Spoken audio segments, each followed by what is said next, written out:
So hello বন্ধুরা, আমরা আজকে আছি ফার্মে। তো সোয়াইন ফিভারের ভ্যাকসিন,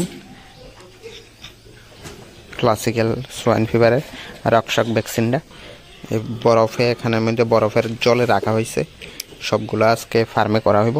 আর সবসময় ভ্যাকসিন আগেও কইছি, আপনারা রোদের আলো যাতে না লাগে।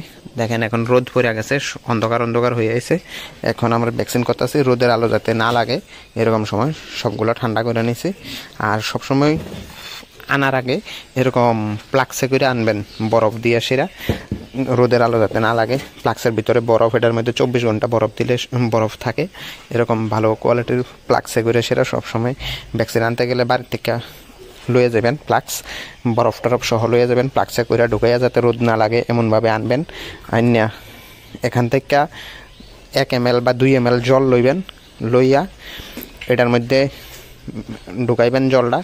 এটার মধ্যে ঢুকাইয়া ভালো করে মিশাইয়া লাড়া দিয়ে এটা থেকে বাইর করে আবার এটার মধ্যে মিক্স করবেন।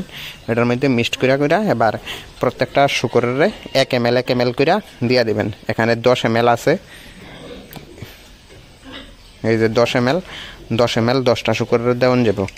তো সবাই ভ্যাকসিন করে নেবেন। আজকে আমরা ফার্মে আমরা সব শুকরগুলারে ভ্যাকসিন করাই দেবো।